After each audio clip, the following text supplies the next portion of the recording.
It absolutely has to find an explanation, even if the explanation turns out to be scarier than the mystery itself. A month later, I developed a new habit. Every Wednesday, I'd prepare in advance.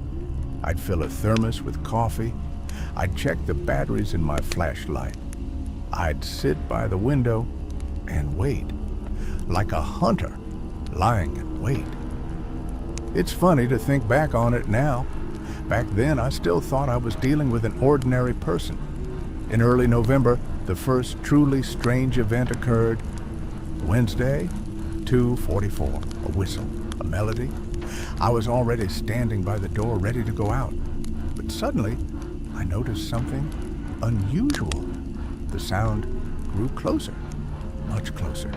Not somewhere deep in the cemetery, but literally just a few dozen meters from the guardhouse. I froze.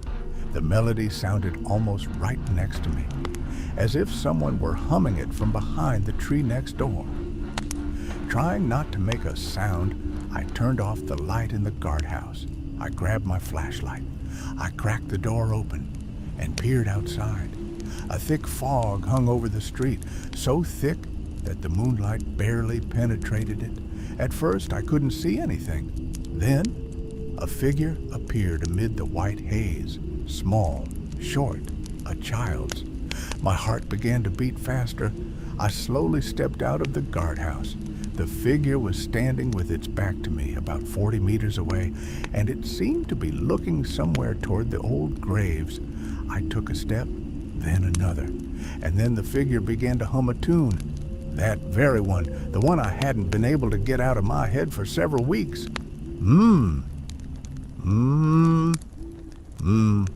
Now I could hear it perfectly clearly. It really was a child, a boy. There was no mistaking it. I quickened my pace. I wanted to finally see his face, to find out who he was, what he was doing here in the middle of the night.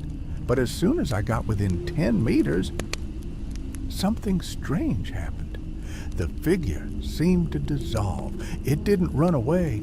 It didn't hide. It didn't jump into the bushes. It just vanished, as if someone had turned it off. I stopped. For a few seconds, I couldn't figure out what had happened. The flashlight trembled in my hand.